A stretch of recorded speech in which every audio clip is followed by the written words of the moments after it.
கிறிஸ்துவில் பிரியமானவர்களே, ஆண்டவராக இயேசு கிறிஸ்துவின் நாமத்திலே உங்களை வாழ்த்தி ஆசிர்வதிக்கிறேன். இந்த நாளுக்கு இந்த தேவன் நமக்கு அருளி இருக்கும் ஜீவ வார்த்தை ஆதியாகமத்தின் புஸ்தகம் 8ஆம் அதிகாரம் 1ஆம் வசனத்தில் இருக்கிறது. தேவன் நோவாவையும் அவனுடனே பேழையில் இருந்த சகல காட்டு மிருகங்களையும் சகல நாட்டு மிருகங்களையும் நினைத்தருளினார். தேவன் பூமி மேல் காற்றை வீச பண்ணினார். அப்பொழுது ஜலம் அமர்ந்தது. என கேட்கிற தேவனுடைய பிள்ளைகளே, இந்த நாளிலே தேவன் உங்களை நினைத்தருளி தேவன் உங்களை நிலைப்படுத்தும் நாளாக இந்த நாள் இருக்கிறது. நான் நிச்சயமாய் நம்புகிறேன், உங்களை நினைவுகூரும் ஒரு நாள், உங்களை நிலைப்படுத்தும் ஒரு நாள். இந்த 8ஆம் அதிகாரத்தில் சொல்லப்பட்டிருக்கிற வசனங்களை வரிசைப்படுத்தி பார்க்கும் பொழுது ஒரு சத்தியத்தை நாம் அறிந்து கொள்கிறோம். முதல் வசனம் இப்படியாக சொல்லுகிறது, நினைத்தருளினார். தேவன் நோவாவையும் அவனுடனே பேழையில் இருந்த சகல காட்டு மிருகங்களையும் சகல நாட்டு மிருகங்களையும் நினைத்தருளினார் என்று எழுதியிருக்கிறது. என கேட்கும் தேவனுடைய பிள்ளைகளே, முதல் வசனத்திலே நினைத்தருளினார் என்று எழுதியிருக்கிறது.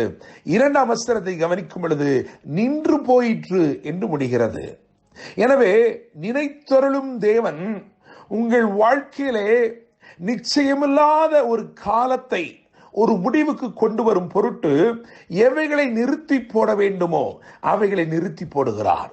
உங்களுக்கு விரோதமாய் ஆக்கிரமித்து சீறுகிறவைகள் எதுவாய் இருந்தாலும் அவைகளுக்கு விரோதமாய் தேவன் வந்து அவைகளையெல்லாம் நிறுத்தி போடுகிறார். பிரச்சனைகளை நிறுத்தி போடுகிறார். உங்கள் வாழ்க்கையிலே காணப்பட்ட போராட்டங்களை ஒரு முடிவுக்கு கொண்டு வரும்படிக்கு அவைகளை நிறுத்தி போடுகிறார். 3ஆம் வசனத்தை கவனிக்கும் பொழுது அங்கே நாளுக்கு நாள் வற்றிக்கொண்டே வந்தது என்று எழுதியிருக்கிறது. நாளுக்கு நாள் வற்றிக்கொண்டே வருகிறது என்ற காரியம் நோவாவை பொறுத்த வரையிலும் பெருத்த நன்மையாயிருக்கிறது. எனவே நினைத்தருளினார் என்று சொல்ல விரும்புகிறேன். நிறுத்தி போட வேண்டியவைகளை நிறுத்தி போட்டார். 3ஆவதாக நாளுக்கு நாள் நன்மை செய்தார். 4ஆவதாக 4ஆம் வசனத்திலேயே எழுதியிருக்கிறது, 7ஆம் மாதம் 17ஆம் தேதியிலே பேழை அரராத் என்னும் மலைகளின் மேல் தங்கிற்று. என கேட்கிற தேவனுடைய பிள்ளைகளே, அப்படியாக அந்த 4ஆவது காரியமாக என்ன தெரியுமா, நிலைப்படுத்தினார். இது எங்கே தங்க வேண்டுமோ, எங்கே இந்த பேழை ஒதுங்க வேண்டுமோ அங்கே அதை ஒதுக்கி அங்கே அதை நிலைப்படுத்தினார். என கேட்கிற தேவனுடைய பிள்ளைகளே, எனவே நினைத்தருளினார். நிறுத்தி போட வேண்டியவர்களை நிறுத்தி போட்டார். நாளுக்கு நாள் நன்மை செய்தார், நிலைப்படுத்தினார். இவைகளையெல்லாம் கர்த்தர் உங்கள் வாழ்க்கையிலே தொடர்ச்சியாய் செய்ய போவதை நான் என் ஆவியிலே உணர்கிறேன். தேவனுடைய பிள்ளைகளே, நீங்கள் யோசித்து பாருங்கள். இந்த பேழை, அதாவது இது நிச்சயமில்லாத ஒரு நிகழ்வு போல காணப்பட்ட இது நன்மையான முடிவை நோக்கி நகர்ந்து சிகரங்களிலே நிலைப்பட்டது.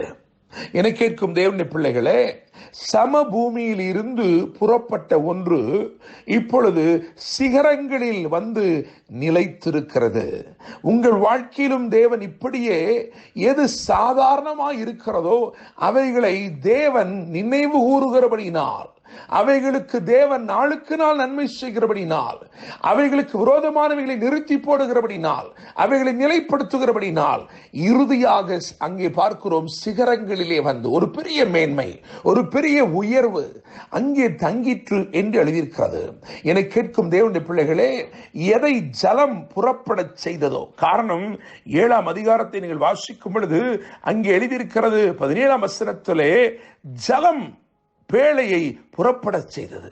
ஜலப்பிரளயம் 40 நாள் பூமியின் மேல் உண்டான போது ஜலம் பெருகி பேழையை கிளம்ப பண்ணிற்று என்று எழுதியிருக்கிறது. அது பூமிக்கு மேல் மிதந்தது என்றும் எழுதியிருக்கிறது.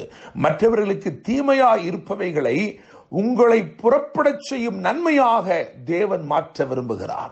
மற்றவர்களுக்கெல்லாம் அந்த ஜலப்பிரளயம் தீமையாயிருந்தது, ஆனால் பேழையை புறப்பட செய்கிற, பூமிக்கெல்லாம் மேலே மிதக்க செய்கிற நன்மையாயிருந்தது.